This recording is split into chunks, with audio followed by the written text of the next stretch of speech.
Hello everyone.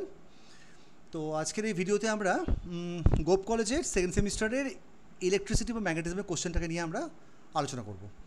তোমাদের গোপ কলেজের 11 তারিখ থেকে এক্সাম শুরু হচ্ছে। তোমাদের একটাই পেপার আছে, মেজর পেপার, যেটা হচ্ছে কিনা ইলেকট্রিসিটি, এবং পেপারটার কোডটা হচ্ছে এইটা, পেপার MJ201T। এই পেপারটার নাম হচ্ছে তোমার কারেন্ট ইলেকট্রিসিটি অ্যান্ড ম্যাগনেটিজম। তো এই কোশ্চেনটাকে নিয়ে আজকে আমরা আলোচনা করবো। এই কোশ্চেন পেপারটা সম্ভবত 2024-এর কোশ্চেন, এটা অর্থাৎ গত বছরের। তো আমরা শুরুটা করছি গ্রুপ বি থেকে। প্রত্যেকটা কোশ্চেনকে আমরা আজকে আলোচনা করব এই ভিডিওর মধ্যে। ভিডিওটা একটু বড় হতে পারে। প্রথমে আমরা দুয়ের দাগের কোশ্চেনটাকে নিয়ে আমরা আলোচনা করব। কোশ্চেনটাতে বলা হচ্ছে যে find the potential difference of A parallel plate capacitor. আচ্ছা, তো এটাকে আমরা কীভাবে করতে পারি? Find the potential between the plates of A parallel plate capacitor. তো এটা করার জন্য আমার যেটা করতে হবে, যে প্যারালাল প্লেট ক্যাপাসিটারের জন্য তুমি জানো যে এরকম দুটো এরকম প্লেট থাকে, এবং সেই প্লেটগুলোর ক্রস সেকশনাল এরিয়া আমি ধরে নেব এ, এবং এই প্লেটগুলোর মধ্যে একটা ডিস্টেন্স থাকে। লেটস সে সেই ডিস্টেন্সটা হচ্ছে, আমরা ধরে নেব ডি ডিস্টেন্স দূরে আছে। ঠিক আছে, ডি ডিস্টেন্স দূরে আছে। এই প্লেটটার আমাদের যেটা ক্রস সেকশনাল এরিয়া, সেটা হচ্ছে এ করে ধরে নিচ্ছি। এরিয়া হচ্ছে আমার এ, এবং তুমি এর উপরে প্লাস কিউ চার্জকে ছড়িয়ে দিয়েছো। তাহলে এখানে প্লাস কিউ চার্জ ছড়ালে এখানে তোমার মাইনাস কিউ চার্জ থাকবে। তাহলে এটার যে চার্জ ডেন্সিটি হবে, অর্থাৎ সারফেস চার্জ যে ডেন্সিটিটা হবে, অর্থাৎ সারফেস চার্জ ডেন্সিটি, সেটা আমার হবে net charge by area. Surface charge density আমার হবে সিগমা ইকুয়াল টু আমাদের হবে কিউ বাই এ। ঠিক আছে, সিগমাটা আমাদের হবে কিউ বাই এ। এবার ইলেকট্রিক ফিল্ড কত হবে? ইলেকট্রিক ফিল্ড বিটুইন দেম কত হবে? ইলেকট্রিক ফিল্ডটা, এটা আমরা অলরেডি গসের ল থেকে আমরা জানি, ইলেকট্রিক ফিল্ড ই সমান আমাদের হবে সিগমা বাই ইপসাইলন জিরো। এটা আমরা গসের ল থেকে আমরা বের করতে পারি। কীভাবে এটা বের করতে পারি দেখো। সেটা করার জন্য আমার যেটা করতে হবে, যে E dot N cap DS equal to তোমাদের হবে Q by Q enclosed by epsilon zero. এবার ই ডট এন ক্যাপটা এখানে ই ডট এন ক্যাপ, অর্থাৎ এন ক্যাপ এবং ই এর ডিরেকশনটা একই, তাহলে ই ইন্টু প্লেটগুলোর যে এরিয়া হবে এ, কিউ এনক্লোজটা হবে in terms of the surface charge density হবে sigma times A by epsilon zero. তাহলে এখান থেকে আমরা তাহলে ই এর ভ্যালু তাহলে পেয়ে যাচ্ছি সিগমা বাই ইপসাইলন জিরো। ঠিক আছে, তাহলে এর জন্য তোমাদের যেটা ভিটা হবে, অর্থাৎ ডিফারেন্স অফ দ্য পোটেনশিয়ালটা আমাদের হবে, সেটা আমাদের হবে E times D. E times ডিগুলো কী আসবে? Sigma D by epsilon zero, আর সিগমাটা হচ্ছে তোমার কিউ বাই এ। তাহলে Q D by A epsilon zero, this is the potential between the parallel plate capacitor. ঠিক আছে, এইভাবে করতে হবে। তাহলে ফার্স্ট কোশ্চেনটা আমাদের হয়ে গেল, what is the value of the charge density and the electric field inside an ideal conductor. আমরা জানি যে আইডিয়াল কন্ডাক্টরের ভেতরে কোনো চার্জ ডেন্সিটি বা ইলেকট্রিক ফিল্ড থাকতে পারে না। Explain your answer. তাহলে আমরা জানি, আমরা এটা পড়েছি কন্ডাক্টরের যে প্রপার্টি। তাহলে এইটা যদি আমাদের একটা স্ফেরিক্যাল কন্ডাক্টর হয়, কন্ডাক্টরের ক্ষেত্রে আমরা জানি যে যা তোমার নেট যে চার্জ থাকবে, সবই তোমার সারফেসের উপরে ডিস্ট্রিবিউট থাকবে, সবটাই তোমাদের সারফেসের উপরে ডিস্ট্রিবিউট থাকবে। ঠিক আছে, এবং তার জন্য তোমার কি হবে, ভেতরে কোনো চার্জ ডেন্সিটি মানে চার্জ থাকবে না, মানে কিউ ইনসাইড ইকুয়াল টু আমার হবে জিরো। তাহলে চার্জ যদি আমার না থাকে, তাহলে চার্জ ডেন্সিটিও থাকবে না, তাহলে ই ইনসাইডটাও আমার তাহলে হবে জিরো। ঠিক আছে, তাহলে অ্যান্সার কী হবে? অ্যান্সারটা আমার তাহলে হলো যে value of the charge density এবং electric field inside an ideal conductor আমাদের হবে zero. Explain your answer. Explain করার জন্য যেটা বলতে হবে, যে এক্সপ্লেনেশনটা কী হবে, যে কন্ডাক্টরের মধ্যে তোমার কী থাকে? অসংখ্য ফ্রি ইলেকট্রন থাকে। কন্ডাক্টরের মধ্যে অসংখ্য ফ্রি ইলেকট্রন থাকে। এবার ফ্রি ইলেকট্রনগুলোর মধ্যে তুমি যদি একটা ইলেকট্রিক ফিল্ড অ্যাপ্লাই করো, তাহলে তোমার নেট যা চার্জ সবই তোমার কিন্তু চলে যাবে সারফেসের ওপরে। তাহলে ফ্রি ইলেকট্রনগুলো কী হবে? In presence of electric field,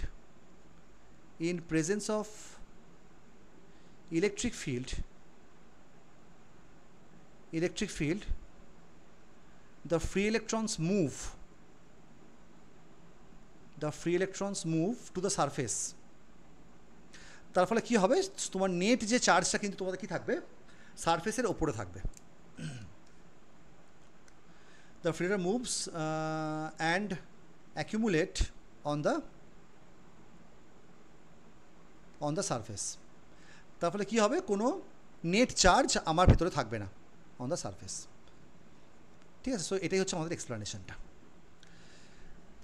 আচ্ছা, পরে কোশ্চেনটা বলছে নাম্বার 3। নাম্বার 3-তে বলা হচ্ছে যে একটা alternating source of EMF is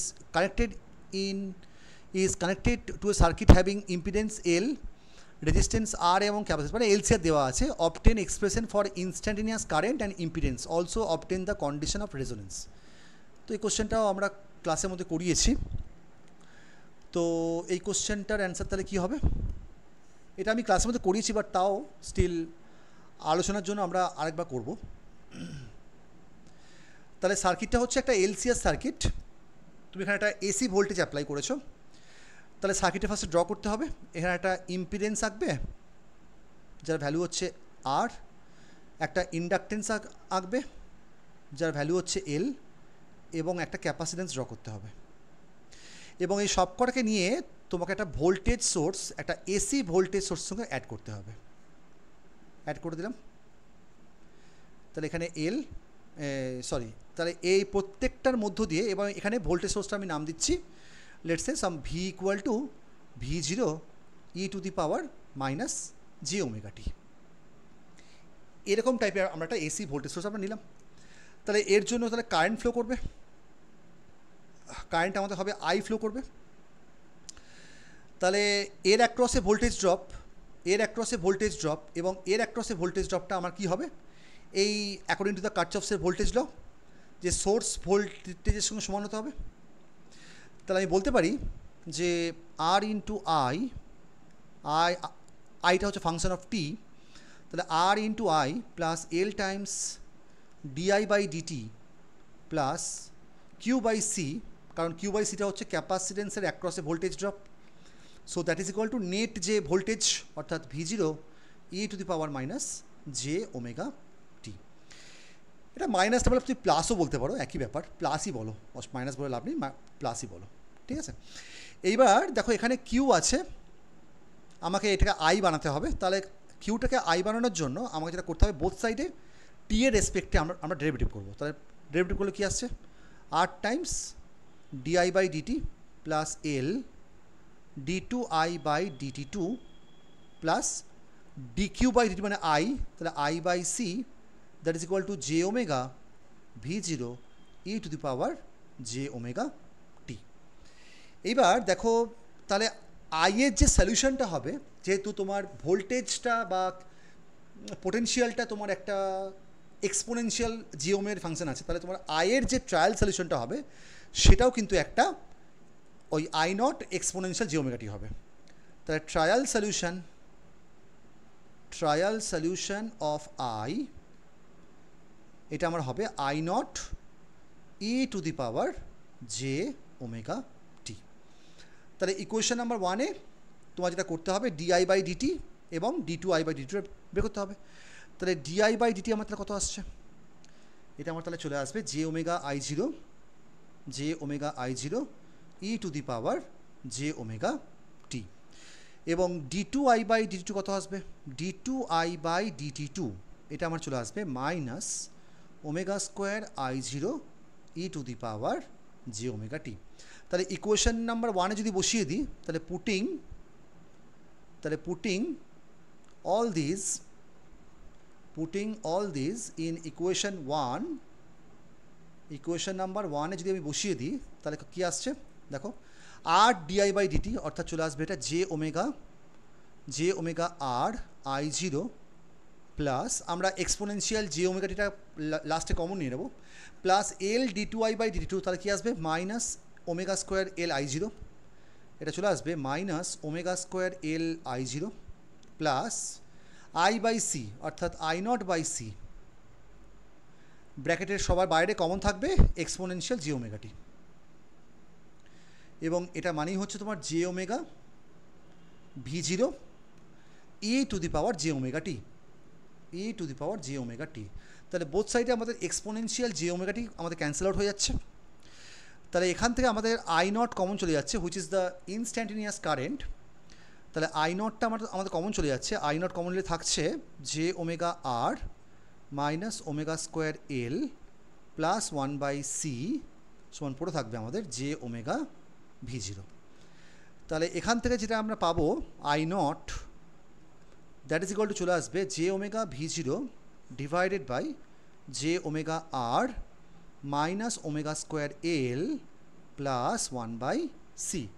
ওপর নিচে জে ওমেগা দিয়ে ভাগ করে দিচ্ছি, তাহলে এটা চলে আসবে V naught divided by R minus omega square L by J omega plus 1/জে ওমেগা সি। তাহলে পুরো জিনিসটা আমার তাহলে চলে আসছে V naught divided by R, ওপর নিচে আমরা জে দিয়ে মাল্টিপ্লাই করে দিচ্ছি এবং একটা ওমেগা স্কোয়ারের সাথে ওমেগাটা কেটে যাচ্ছে, তাহলে পড়ে থাকবে আমার আর প্লাস জে ওমেগা এল। এখানেও যদি আমি ওপর নিচে জে দিয়ে মাল্টিপ্লাই করি তাহলে কী আসবে minus J by omega C. তাহলে ওভারঅলটা আমার চলে আসছে V naught divide by R plus J common নিলে ওমেগা এল মাইনাস 1/ওমেগা সি। নিচে যেটা আমি পেলাম এই যে R plus J omega L minus 1/ওমেগা সি, বুঝতেই পারছো এর ডাইমেনশনটা হবে আমাদের রেজিস্ট্যান্সের বা ইম্পিডেন্সের ডাইমেনশন। কারণ তুই বুঝতেই পারছো আমি যদি ডিসি কথা ভাবি, এটা হচ্ছে কারেন্ট ইকুয়াল টু কী হয় ভোল্টেজ বাই রেজিস্ট্যান্স। তাহলে নিচের যেটা আছে R plus J omega L minus 1/ওমেগা সি, এটা তোমার অনেকটা রেজিস্ট্যান্সের মতো বিহেভ করবে এবং আমরা কমপ্লেক্স রেজিস্ট্যান্সকে আমরা এসিতে আমরা কী বলে থাকি impedance. So this is the impedance V not by Z. তাহলে আমরা ইনস্ট্যান্টেনিয়াস কারেন্টটাও পেয়ে গেলাম।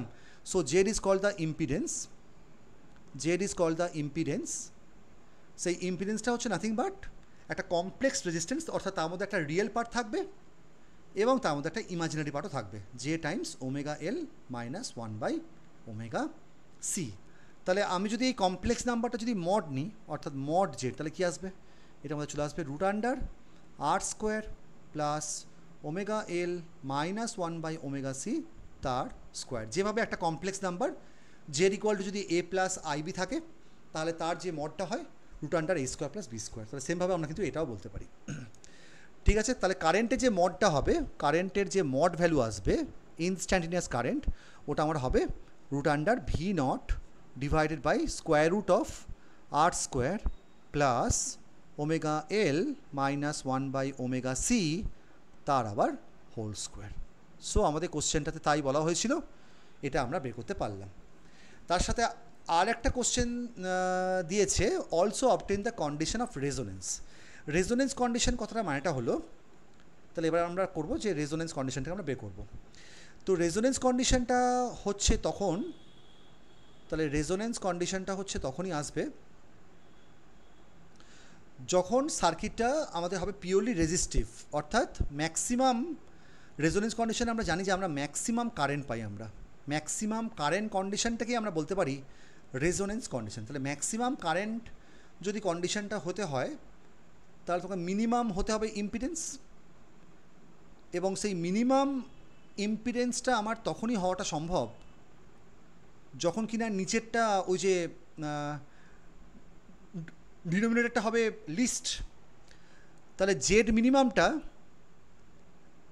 আমাদের হবে শুধুমাত্র আর হবে, এবং এটা তখনই হবে যখন কিনা এই কমপ্লেক্স পার্টটা অর্থাৎ ওমেগা এল ইকুয়াল টু হয়ে যাবে 1/ওমেগা সি। তাহলে এখান থেকে আমরা ওমেগা অর্থাৎ রেজোনেন্স ফ্রিকোয়েন্সি বা রেজোনেন্স অ্যাঙ্গুলার ফ্রিকোয়েন্সি আমরা এটা পেয়ে যাচ্ছি 1/√LC। তাহলে এই অবস্থাতে আমার যেটা এফটা বেরোবে, এফটা হচ্ছে নর্মাল ফ্রিকোয়েন্সি হুইচ ইজ ওমেগা/2π, ওমেগা/2π। সো এটা আমাদের হবে 1/2π√LC।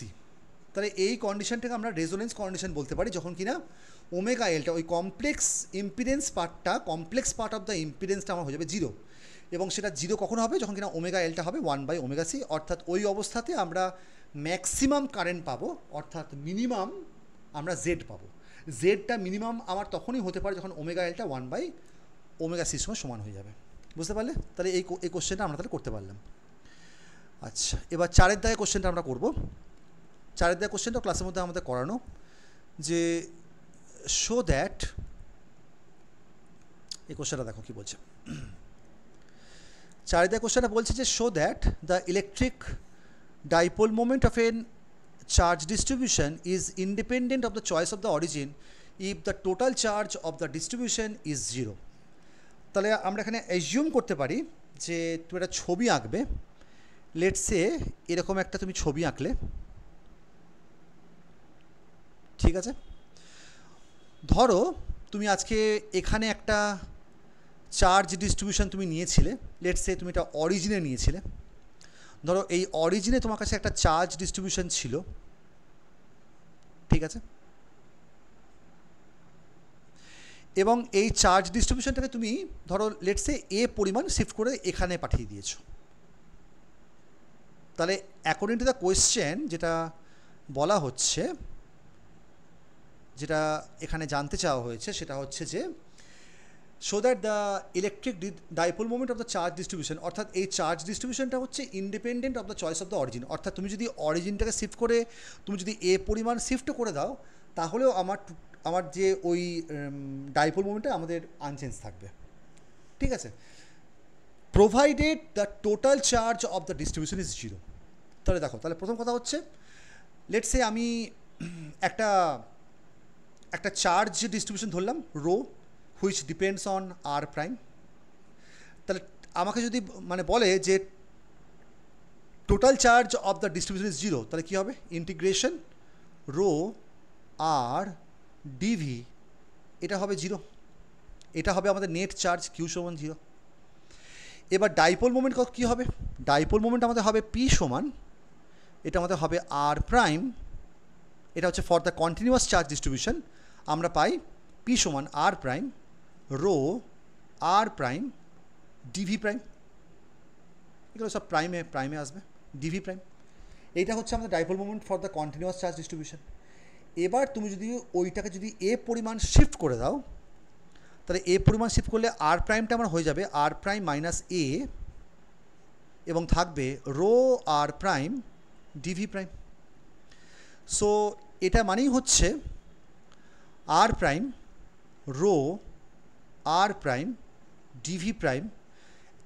তুমি এখানে এটা হচ্ছে কনস্ট্যান্ট, কারণ তুমি কনস্ট্যান্ট পরিমাণ শিফট করেছো, তাহলে এটা কনস্ট্যান্টের বাইরে চলে যাচ্ছে, তাহলে থাকবে এ ইন্টু রো আর প্রাইম ডিভি প্রাইম। তাহলে বুঝতে পারছো এইটা তো বাই ডিফল্ট আমাকে বলে দেওয়া আছে 0।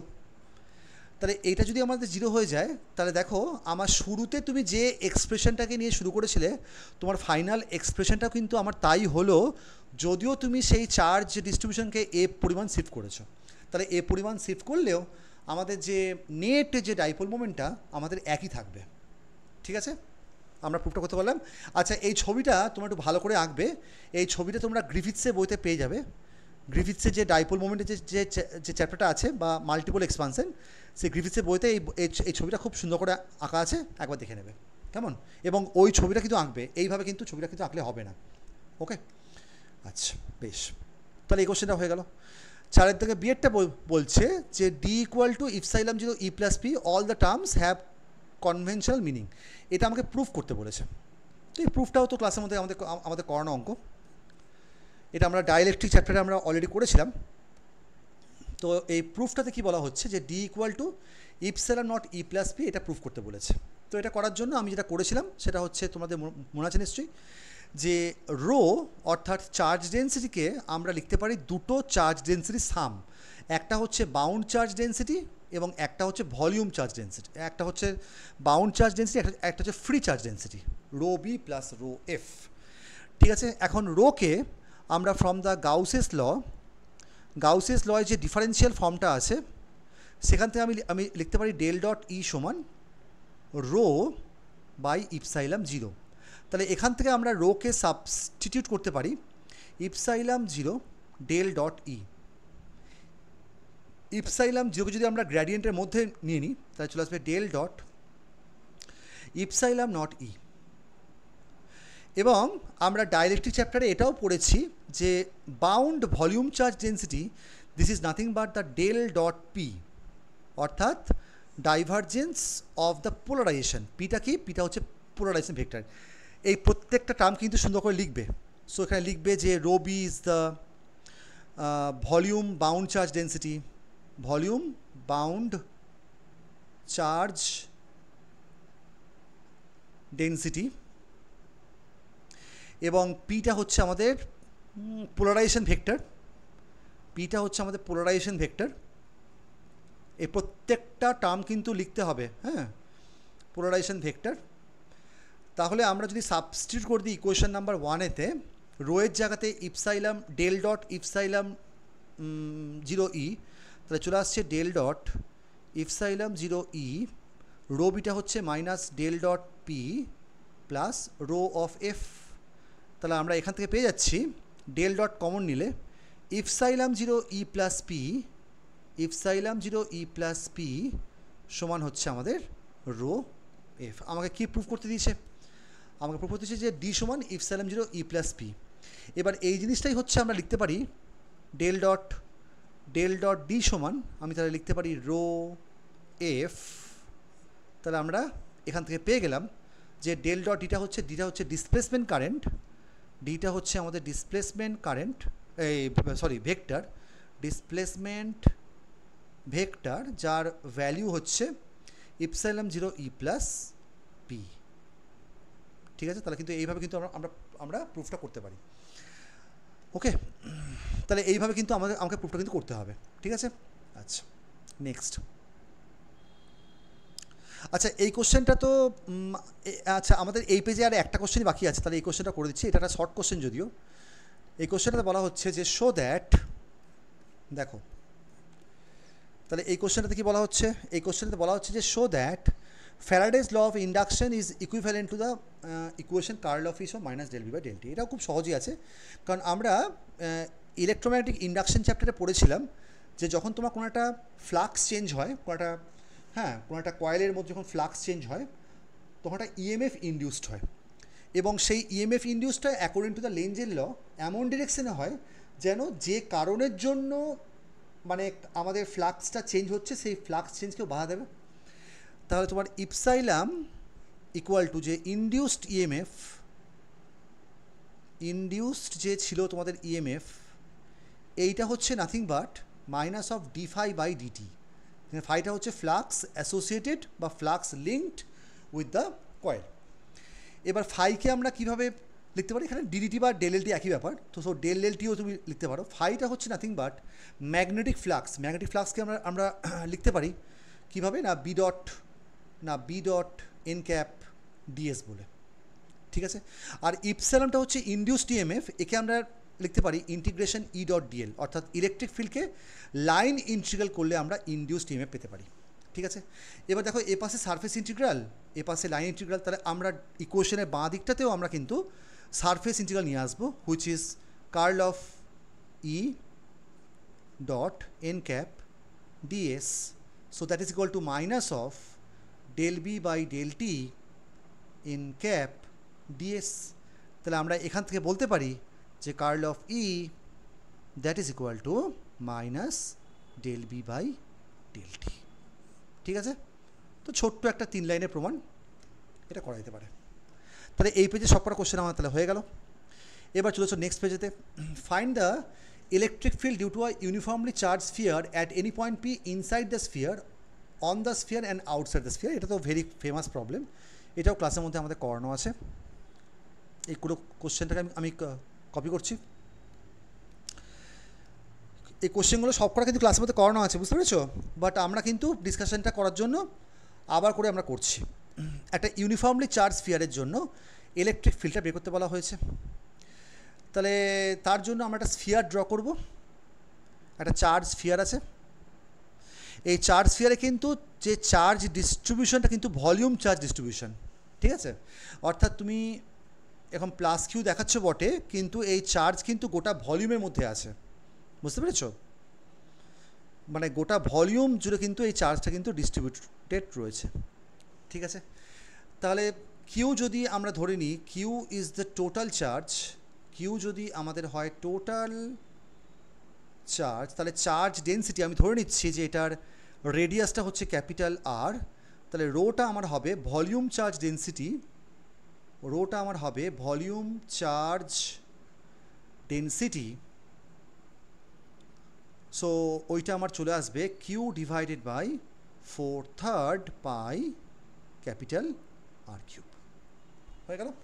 এবার ইনসাইড, আউটসাইড এবং অন দ্য স্ফিয়ার। তাহলে আউটসাইডের জন্য আমরা একটা গাউসিয়ান সারফেস ড্র করব।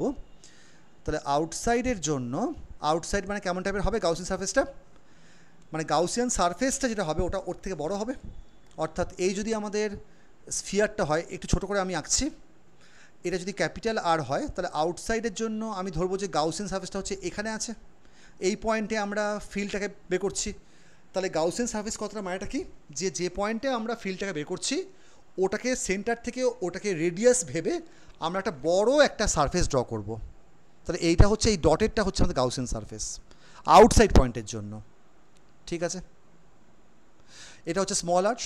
স্মল আরটা অলওয়েজ মনে রাখবে, স্মল আরটা হচ্ছে গাউসিয়ান সারফেসটা যে রেডিয়াস, অর্থাৎ আউটসাইডের জন্য স্মল আরটা ক্যাপিটাল আরের থেকে বড় হবে। মানে অরিজিনাল যে তোমার স্ফিয়ারটা তার যা রেডিয়াস তার তুলনায় গাউসিয়ান সারফেসটার রেডিয়াসটা বড় হবে।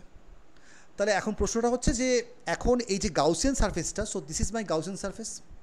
তাহলে এখন এই গাউসিয়ান সারফেসটা কি তোমার টোটাল চার্জকে এনক্লোজ করছে? হ্যাঁ, যেহেতু গাউসিয়ান সারফেসটা বড় তাহলে এই গোটা স্ফিয়ারটা এই চার্জকে এনক্লোজ করছে। So this is my Gaussian surface.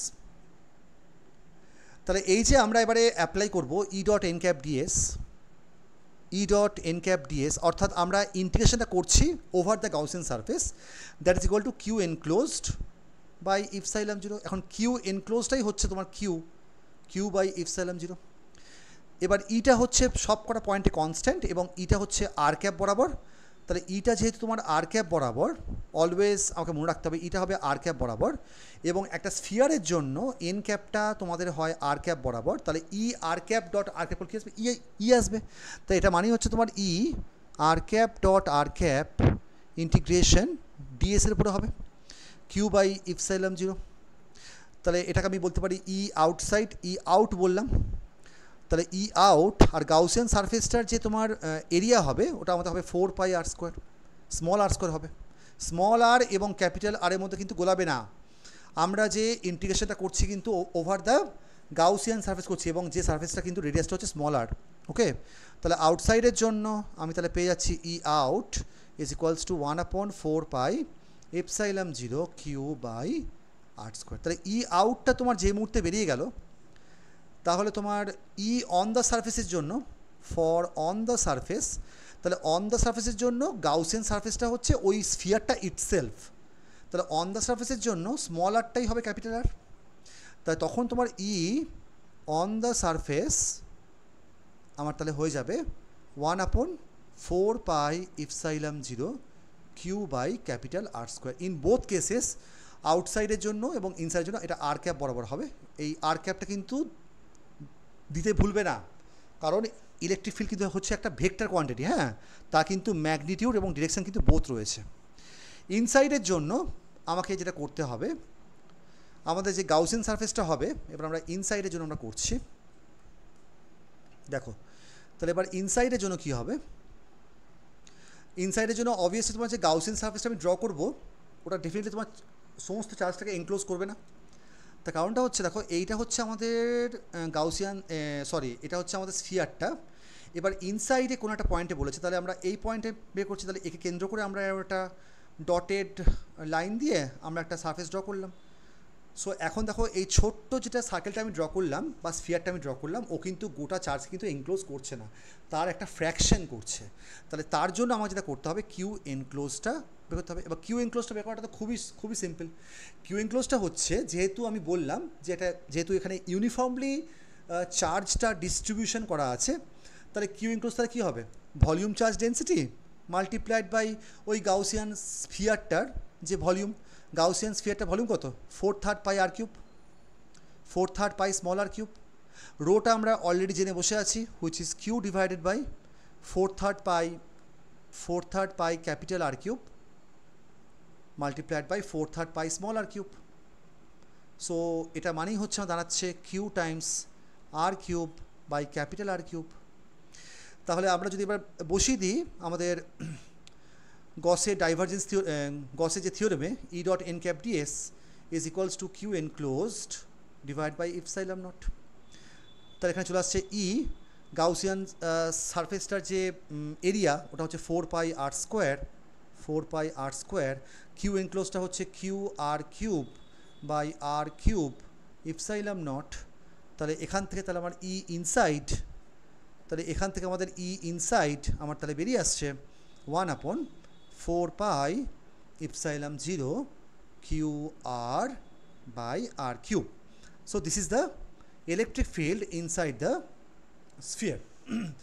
তাহলে আমরা এখানে পরিষ্কার দেখতে পাচ্ছি যে ইনসাইডের জন্য যে ফিল্ডটা ওটা স্মল আর এর সাথে ডাইরেক্টলি প্রপোর্শনাল, এবং আউটসাইডের জন্য ওটা 1/r²। তাহলে আমরা খুব সহজে প্লটটা করতে পারি। আমাকে বলেছে ই ভার্সেস আরটাকে গ্রাফিক্যালি প্লট করতে বলেছে। তাহলে ই ভার্সেস আরটা আমি যদি গ্রাফিক্যালি প্লট করি তাহলে আমরা একবারে r=0 থেকে প্লটটা করছি। তাহলে ই ভার্সেস আর এর প্লটটা দেখো, ইনসাইডের জন্য একবারে অরিজিন থেকে কিন্তু বাড়তে বাড়তে এক সময়তে গিয়ে small R equal to capital R হবে, অর্থাৎ একবারে সারফেসে এসে রিচ করবে। আরটা বাড়তে বাড়তে এই যদি তোমাদের একটা স্ফিয়ার হয় তাহলে আরটা বাড়তে বাড়তে একটা সময় ক্যাপিটাল আর এসে রিচ করবে, তার মানে সারফেসে পৌঁছে গেল। সারফেসের পৌঁছানোর পরেরটা হচ্ছে কি আউটসাইড। আউটসাইডের জন্য কী বললাম 1/r² সঙ্গে ভ্যারি করবে, তাহলে কী হবে এইভাবে কিন্তু পড়ে যাবে। তাহলে এই হচ্ছে আমাদের সিম্পল প্লটটা। এইটা হচ্ছে আমাদের r=r, এইটা হচ্ছে আমাদের r=r। তাহলে এখানে এই পোর্শনটা হচ্ছে ইনসাইড, ইনসাইডটা হচ্ছে আর এর সাথে ডাইরেক্ট প্রপোর্শনাল, আর আউটসাইডটা হচ্ছে 1/r² এর সাথে প্রপোর্শনাল। ঠিক আছে, তো এইভাবে যদি তুমি একবারে কমপ্লিটটা মানে করে দিয়ে আসতে পারো তাহলে কমপ্লিট মার্কস তাহলে পেয়ে যাবে। ওকে, আচ্ছা নেক্সট কোশ্চেনটা দেখো, বলছে 6-এর 8টা বলছে যে state Maxwell's equation in electromagnetic field, give the physical significance of them. প্রত্যেকটার ফিজিক্যাল সিগনিফিকেন্সটা বলতে হবে, শুধু লিখলেই হবে না। এখানে বলবে যে ম্যাক্সওয়েলসের ইকুয়েশনসগুলো হচ্ছে বেসিক্যালি তুমি এইভাবে লিখবে যে ম্যাক্সওয়েলসের ইকুয়েশনস আর বেসিক্যালি যে ম্যাক্সওয়েলস ইকুয়েশন আর differential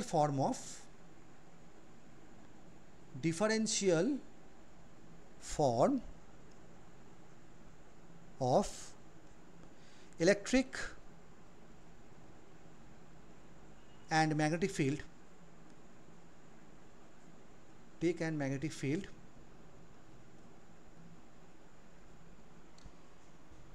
in their divergence and curl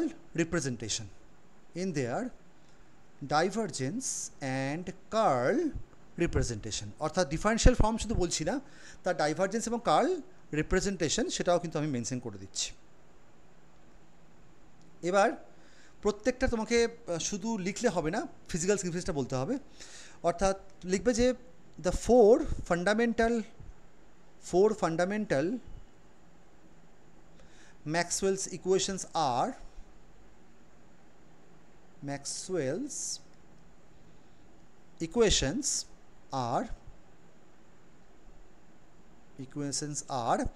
এক নম্বরে তুমি লিখবে ডেল ডট ই সমান rho by epsilon not, which is the differential form of the Gauss's theorem. So this is the differential form of Gauss's law. Then তুমি চাইলে এটাকে তোমাকে দেখো, তোমাকে নাম্বারটা কিন্তু অনেকটা দেওয়া আছে, give the physical significance of them, মানে প্রত্যেকটাকে তার জন্য 3 নম্বর দিচ্ছে, তোমার একটু লিখতে হবে অ্যাকচুয়ালি। যে এখানে তুমি সুন্দর করে লিখবে যে অ্যাজ ফ্রম গাউসেস ল আমরা জানি যে close integral E dot n cap ds is equals to q enclosed by epsilon 0। অর্থাৎ এই ফর্মটাকে তুমি আবার এখান থেকে যে তুমি নিয়ে আসতে পারো, তুমি একবার দেখিয়ে দেবে। তাহলে in terms of the volume charge density 1/ε0 q enclosed হয়ে যাবে রো ডিভি, এবং ইকুয়েশনটা যে বাঁ দিকে দেখো তো আছে তোমাদের সারফেস ইন্টিগ্রাল, তো সারফেস থেকে আমি যদি ভলিউমে নিয়ে যাই তাহলে এটা চলে আসবে ডেল ডট ই ইন্টু ডিভি সমান চলে আসবে ইন্টিগ্রেশন রো বাই ইপসাইলাম 0 ডিভি। তাহলে এখান থেকে আমরা তাহলে পেয়ে যাচ্ছি ডেল ডট ই সমান রো বাই ইপসাইলাম নট। তাহলে আমরা একটা ইকুয়েশন আমরা তাহলে পেয়ে গেলাম। সেকেন্ড ইকুয়েশনটাতে তুই বলবে যে ডেল ডট বি সমান 0, এটার ফিজিক্যাল মানেটা হচ্ছে যে magnetic monopole does not exist. Magnetic monopole অর্থাৎ যখন তুমি একটা ম্যাগনেট নেবে তখন কিন্তু সে সবসময়তে কিন্তু সাউথ পোল এবং নর্থ পোল রাখবে, মানে ইন্ডিভিজুয়ালি কিন্তু একটা পোল পাওয়া যাবে না। যেভাবে আমরা একটা আইসোলেটেড চার্জের ক্ষেত্রে পজিটিভ চার্জ বা নেগেটিভ চার্জ পেতে পারি, এক্ষেত্রে কিন্তু সেরকম কিছু পাওয়া যাবে না। Magnetic monopole does not exist. এবং তুমি এটাও বলবে যে এটা আমি কোত্থেকে পেলাম, বিকজ আমি জানি যে ম্যাগনেটিক যে flux that forms a very close loop, তাই না? সো ম্যাগনেটিক ফ্লাক্স তুমি নিশ্চয়ই জানো যে নর্থ পোল থেকে শুরু হয়ে সাউথ পোলে গিয়ে শেষ হয়ে যাচ্ছে, এবং ভেতরের দিকে আবার সাউথ পোল থেকে টুয়ার্ডস দ্য নর্থ পোল, তাহলে কী হচ্ছে, একটা ক্লোজড লুপকে ফর্ম করছে। তাহলে ম্যাগনেটিক ফ্লাক্স ফাই এটা আমাদের হবে close integral B dot N cap DS and which is 0। তাহলে আমরা যদি এখানে ভলিউম ইন্টিগ্রাল করি, B dot N cap DS মানে যা del dot B into DV, অর্থাৎ একটা আরবিট্রারি ভলিউমের উপরে তুমি ডেল ডট বি ডিভি সমান কী পাচ্ছ, 0। এখন ডিভিটা তোমার 0 নয়, তাহলে একটাই পসিবিলিটি আছে, ডেল ডট বি সমান 0। এই ইকুয়েশনটা কিন্তু কোনো অ্যাজ সাচ কিন্তু কোনো নাম নেই, বাট এটার মানে ফিজিক্যাল মানেটা হচ্ছে যে magnetic monopole does not exist. 3 নম্বর ইকুয়েশনটা হচ্ছে তোমাদের কার্ল অফ ই সমান minus del B by del T, which is the Faraday's law. Curl of E equal to minus del B by del T, this is the Faraday's law. এর physical সিগনিফিকেন্সে তুমি বলবে যে আমরা জানি যে এই লটা কি বলছে না, কোনো একটা এই লটা ফার্স্ট অফ অল কোত্থেকে এলো, আমি একটু আগে তোমাকে বললাম, এই যে তোমাকে যখন বললাম না যে যখন কীভাবে তুমি ফ্যারাডের লটাকে তুমি ডিরাইভ করবে, তো সেই ডেরিভেশনটা এক্স্যাক্টলি তুমি ওখানে যা করেছো ওটাই করে দিয়ে আসবে, এবং তুমি বলবে এই ফ্যারাডের লটা তোমার কী বলছে, basically it is related to the magnetic induction, তাই না? তো কী হয় না, মানে কোনো একটা ফ্লাক্সের মধ্যে যদি তোমার কারেন্ট ফ্লো হয়, তাহলে কী হয়, ওই ফ্লাক্সের সাথে অ্যাসোসিয়েটেড আমার ফ্লাক্সটা চেঞ্জ হয়, ওই কয়েলের সাথে অ্যাসোসিয়েটেড ফ্লাক্সটা চেঞ্জ হয়, এবং সেই ফ্লাক্স চেঞ্জের জন্য আমরা একটা ইনডিউসড ইএমএফ পাই, ঠিক আছে? এবং 4 নম্বর ইকুয়েশনটা হচ্ছে আমরা লিখব কার্ল অফ বি সমান মিউ নট ইন্টু জে, ঠিক আছে? This is called the Ampere's law for steady current. অ্যাম্পিয়ারের সূত্রটা আমরা জানি, Ampere's law for steady current. Non steady current হলে কী হয়, এর সাথে একটা টার্ম যোগ হয় mu not epsilon not del by del T, সেটা তুমি চাইলে করেও করে দিয়ে আসতেও পারো, নাও পারো। Amperes law for steady current, ঠিক আছে? এই ইকুয়েশনটা কোত্থেকে আসছে একটু ছোট্ট করে বলে দেবে। So this is the magnetic effect due to the steady current. এবং তার জন্য অ্যাম্পিয়ারের সূত্র কী বলছে, অ্যাম্পিয়ারের সূত্র বলছে B dot DL equal to mu not into I, অর্থাৎ এই যদি তোমাদের একটা লুপ থাকে, এই লুপের মধ্যে যদি কয়েকটা কারেন্ট যদি ফ্লো করে, তাহলে আমরা জানি যে এই লুপের মধ্যে যদি কারেন্ট ফ্লো হয়, তাহলে আমাদের এই ডিরেকশনে একটা ম্যাগনেটিক ফিল্ড ইনডিউসড হবে। তাহলে অ্যাম্পিয়ারের ল অনুযায়ী, এবং কারেন্টগুলো অবশ্যই তোমার একটা স্টেডি কারেন্ট, তাহলে অ্যাম্পিয়ারের ল অনুযায়ী যে close integral B dot DL, অর্থাৎ তুমি যদি ওই ক্লোজ লুপটার মধ্যে যদি লাইন ইন্টিগ্রাল করো, that is equal to mu not into I enclosed. Okay, এবার এপাশে দেখো বি ডট ডিএলকে আমি লিখতে পারি curl of B dot N cap DS. আবার আই তোমাদের যেটা টোটাল কারেন্টটা আমি in terms of the volume current density J এর আকারে লিখতে পারি J dot N cap DS লিখতে পারি, যেখানে যেটা হচ্ছে ভলিউম কারেন্ট ডেন্সিটি। তাহলে বোথ সাইড থেকে ইন্টিগ্রেশন এবং এন ক্যাপ ডিএসটা উঠে যাচ্ছে আমার, তাহলে পড়ে থাকছে curl of B is equals to mu not into J. অর্থাৎ প্রত্যেকটার ফিজিক্যাল মিনিং এবং পারলে তার ডেরিভেশনটা করে দিয়ে আসবে, ঠিক আছে? তাহলে কিন্তু কমপ্লিট নাম্বারটা পাওয়া যাবে। ওকে, আচ্ছা, এটা বুঝতে পারলে? আচ্ছা, সাতের পর থেকে আমরা নেক্সট ভিডিওতে আমরা আলোচনা করছি। এই ভিডিওটা অনেক বড় হয়ে যাচ্ছে, তো তোমরা আপাতত এইটুকু দেখো, আমরা 7 থেকে এর পরের ভিডিওতে আমরা আলোচনা করছি, ঠিক আছে? ভিডিওটা দেখবার জন্য অসংখ্য ধন্যবাদ। কিছু অসুবিধা হলে আমাকে কমেন্ট বক্সের মধ্যে একবার জানাবে, ঠিক আছে? And thanks for watching.